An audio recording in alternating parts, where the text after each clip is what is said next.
Hey guys, it's XD40 Lou here in the RC Garage. So today, I'm kind of talking a little soft, so if you have to raise your volume, I apologize in advance, but it's 2 in the morning and mama's sleeping, the dogs are sleeping. But as I mentioned in the previous video, run video, I kind of wanted to share with you guys what's going on and a little bit of a story with this truck. When I bought the Traxxas Bandit, I bought the Brushless, and man, I was down on that truck. I was not happy with Traxxas. I felt it had a lot of plastic on it, parts that I just wasn't happy with, and I suppose it's because I had a RC10 World's car, and it had a lot of really nice aluminum parts, and it was well built, and it was about 30 years old car. But the reason I bought this was because I couldn't really drive the RC10. It was kind of what you could call a shelf queen. So I didn't want to beat it up. I did take it out a few times and break some parts. Plastic was so brittle on it. So I bought the Bandit, thinking, well, this should be, better because the other one was 30 years old, and this is brand new. So I was really down on it because of all the plastic. But I've learned, and thanks to Brent from Adventure Time RC, you guys go check him out, and a couple of other guys who said, hey, don't get down on plastic. This plastic that's made nowadays is really strong for these cars, and it's designed to take a beating. So, and I was pretty new, I've only been in the hobby 3 years. When I bought this, I was in the hobby about a year and a half, and it was my first. I don't know if you would call this a basher. It's not a basher anymore. It's more of I think what's called a truggy. Anyway, so this is what I've done to it, because when I bought it, it was brushless, and it still is brushless, excuse me, but it was so fast. It was like 65, 70 miles an hour, two-wheel drive, and that was my first one.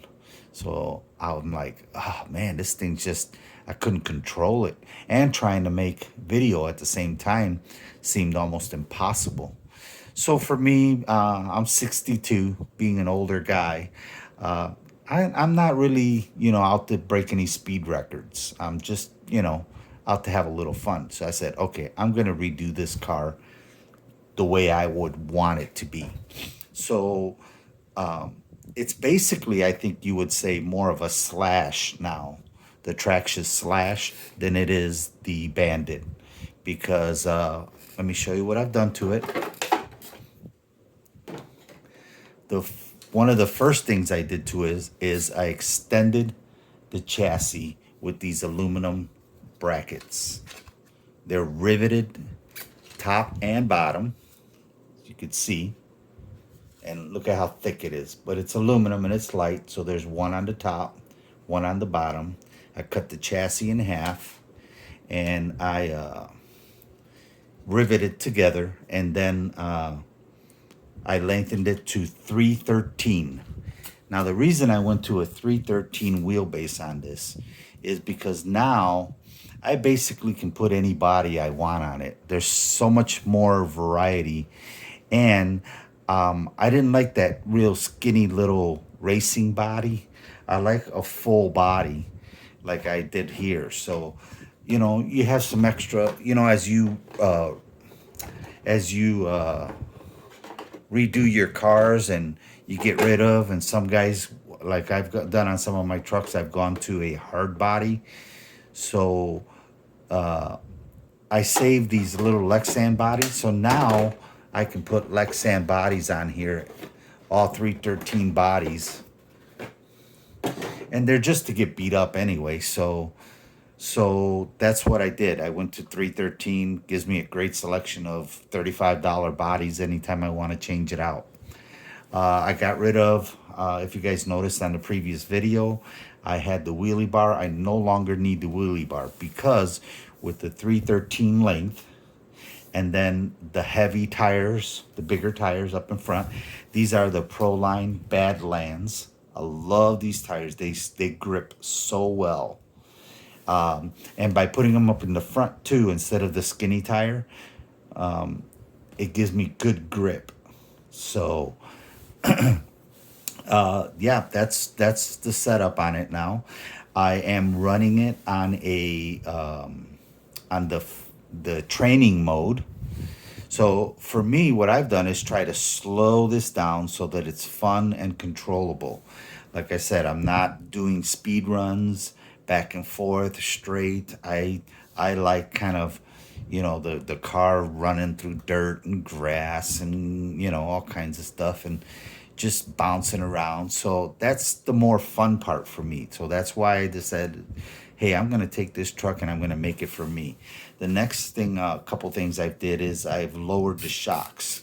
So this body sits actually as low as it would if you bought the LCG chassis for like 60 bucks, I think it costs.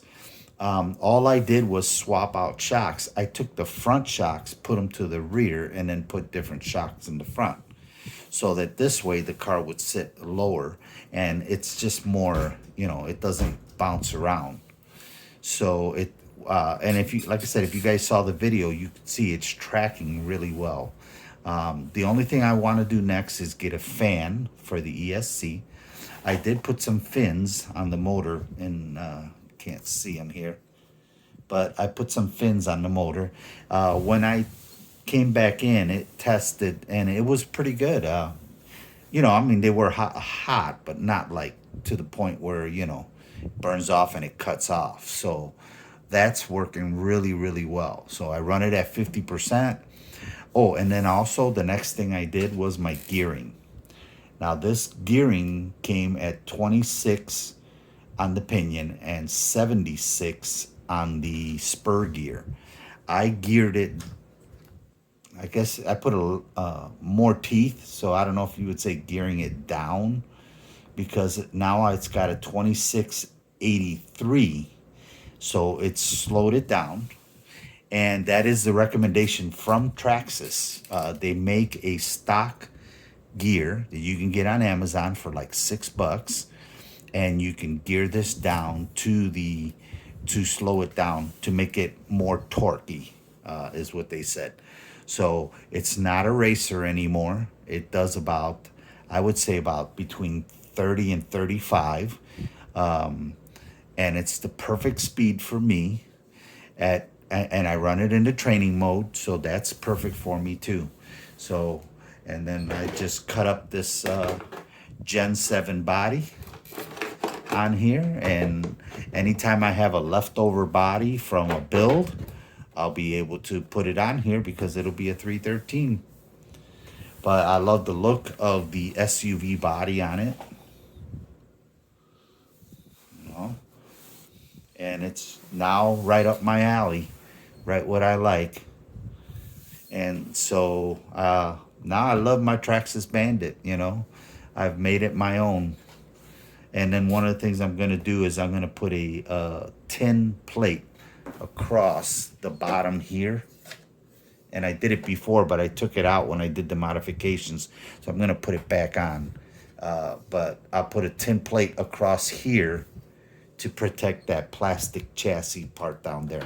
That's the only thing I was down pretty much on is if WPL and WL Toys can put a metal base on the bottom, I don't see why Traxxas can't. That's the only thing I would prefer is just, but now with the tin plate, at least, once it gets old and grungy and all beat up, I can replace it, but it'll protect my chassis. So that's the next plan on it, is to put the tin plate underneath there. But other than that, I'm totally happy with the way the truck is right now. So don't throw out your old Lexan bodies, guys. If you have a Gen 7 body left over, they're great on here. It's got the extra holes because these are the old Gen 7 holes, and now I had to make new ones for Traxxas. Plus, I also went to this setup. The little nut So you can screw it down and boom. I like it. It holds the body down really good. So anyway, thanks for tuning in. Sorry I ran a little late, but I wanted to kind of let you guys know what the kind of the story is. And then another thing I do is these are street tires, and these are from the Traxxas. So I don't use them because I don't really like this. I don't do very well on the street, as you guys saw in the video. I enjoy more of the dirt and grass and stuff. But I do have them, and I'm saving them because what I do is whenever it rains outside on the street, I put these on it. And then it's like every time I see rain, it's like, yes. So I change out the tires real quick and I run out front and I do a little drifting on the street with these tires. So that's why I have them, but I don't use them unless it rains. I'm here in Arizona and it rarely rains. So, yeah. So that's where we're at, guys. And one of the things I did with this body when I put it on, I don't know if you could see it. Whenever it hits this bottom part, but it's not extruding out too far. You know, it's just right even with that front bumper. So when it hits here, it doesn't hurt the bumper or the body.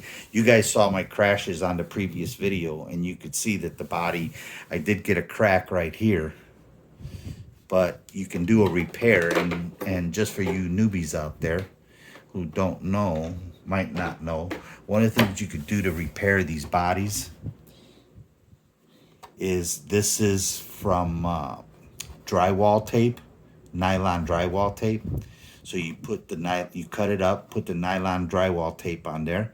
You get some E6000. Some guys use shoe glue. Either one works fine. And you put the glue all on there. And what it does is it helps it. I mean, really, guys, it works. It helps, and it'll help get the crack from getting bigger too. So you want, as soon as you see a crack like this, you want to address it right away so it doesn't get bigger and worse. So I put that on there, and I had done this a while back, and it stopped the process of it cracking even more. So that's how you do that. That's how you repair them. And at least that's how I repair them anyway. So anyway, thanks guys for tuning in. I really appreciate it. And hopefully you stuck with me on the video. Take care, guys.